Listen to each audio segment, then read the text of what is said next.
نحمده ونصلي ونسلم على رسوله الكريم أما بعد فأعوذ بالله من الشيطان الرجيم بسم الله الرحمن الرحيم يا أيها النبي حرض المؤمنين على القتال صدق الله العظيم وقال النبي صلى الله عليه وسلم الجهاد مختصر طريق إلى الجنة أو كما قال عليه الصلاة والسلام۔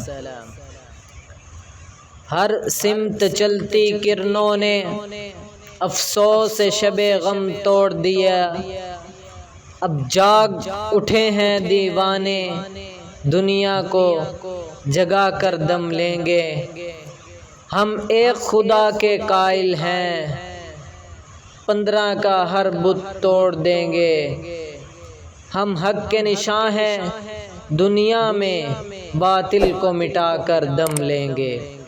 محترم اساتذہ کرام اور گلشن انوار کے غیور مجاہد ساتھیوں، السلام علیکم ورحمۃ اللہ وبرکاتہ۔ آج میں آپ حضرات کے سامنے فرضیت جہاد کے موضوع پر چند معروضات پیش کرنا چاہتا ہوں۔ سامعین گرام، جہاد کے بارے میں ایک مسلمان کا کیا عقیدہ ہونا چاہیے، آپ اسے اچھی طرح سے سمجھ لیجئے، یاد کر لیجئے، دل میں اتار لیجئے اور مسلمانوں کے بچے بچے کو یاد کروا دیجئے۔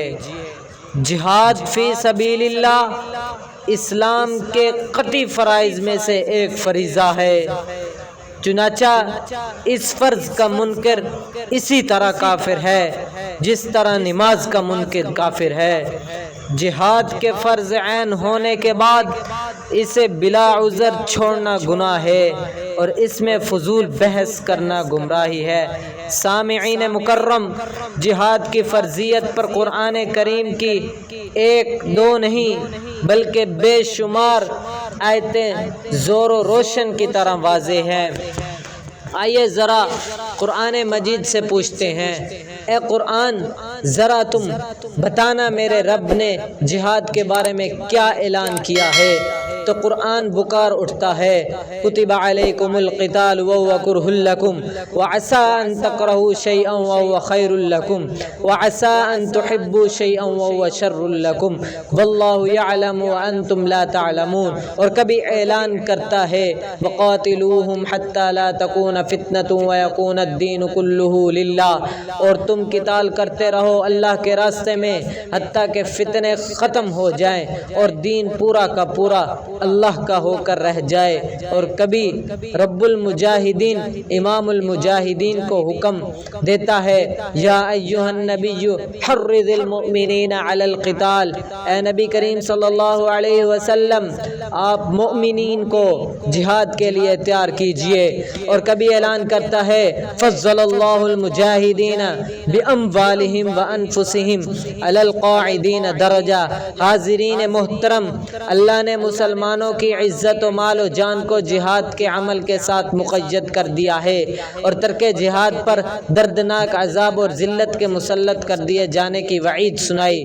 میرے سرکف مجاہد ساتھیوں، جہاد ہی وہ نعمت عظمیٰ ہے جس کے ذریعے اللہ کی زمین پر اللہ کا نظام نافذ ہوتا ہے اور کفر کا فساد ختم ہو جاتا ہے۔ اگر جہاد نہیں ہوگا تو پوری زمین فساد کے شکنجے میں آ جائے گی اور عبادت گاہیں مسمار کر دیے جائیں گی۔ ارے مسلمانوں اٹھو، ارے پیغمبر کے جھیالو اٹھو، تمہارے ترک جہاد کی وجہ سے آج میری بابری مسجد کو ہندوؤں نے شہید کر دیا۔ ارے محمد بن قاسم رحمہ اللہ کے سپوتو اٹھو، اپنے ماؤں بہنوں کی عصمت کی حفظ کے لیے پہنچو۔ ارے صلاح الدین ایوبی رحمہ اللہ کے نام لیوا اٹھو اور قبلہ اول بیت المقدس کو کلیسام تبدیل کرنے کے ناپاک عزائم کو خاک میں ملا دو۔ میرے بھائیو دوستو، لیکن سن لو، ارے مسلمانوں سن لو، یہ کام جہاد کے بغیر ممکن نہیں ہے۔ حاضرین مجلس، جہاد ہی مسلمانوں کی قوت اور شوکت اور دبدبہ ہے، اور جہاد ہی مسلمانوں کی وحدت اور اجتماعیت کا راز تنہا ہے۔ میدان جہاد اگرچہ موت کا میدان ہے، مگر مسلمانوں کو اسی میدان میں زندگی ملی ہے۔ جہاد اگرچہ ایک مشکل عمل ہے، مگر امت مسلمہ کو اسی عمل کی بدولت سے مشکلات سے نجات ملی ہے۔ جہاد اگرچہ گھر بار چھوڑ کر جان دینے کے لیے نکل جانے کا نام ہے، مگر مسلمانوں کو اسی عمل کے ذریعے سے تمکین فی الارض اور خلافت فی الارض کی نعمت ملی ہے۔ مسلمانوں، ارے مسلمانوں، کب تک غفلت کی نیند میں پڑے رہو گے؟ بیدار ہو جاؤ، اس سے پہلے کہ دنیا کی گرفت تم پر مضبوط ہو جائے۔ خود کو اس کی قید سے چھڑا لو اور توفیق اور سعادت مندی کا راستہ جہاد فی سبیل اللہ کو اختیار کر لو۔ تمہیں میرے شعر جگاتے ہیں، آگے شعر ہیں، میرے اشعار جگاتے ہیں۔ پہنچا نہیں ہے کہ تمہیں پیغام جہادوں کا، پہنچا نہیں ہے کیا تمہیں پیغام جہادوں؟ یہ وقت ہے کہ دین کی حرمت پہ کٹ مرو۔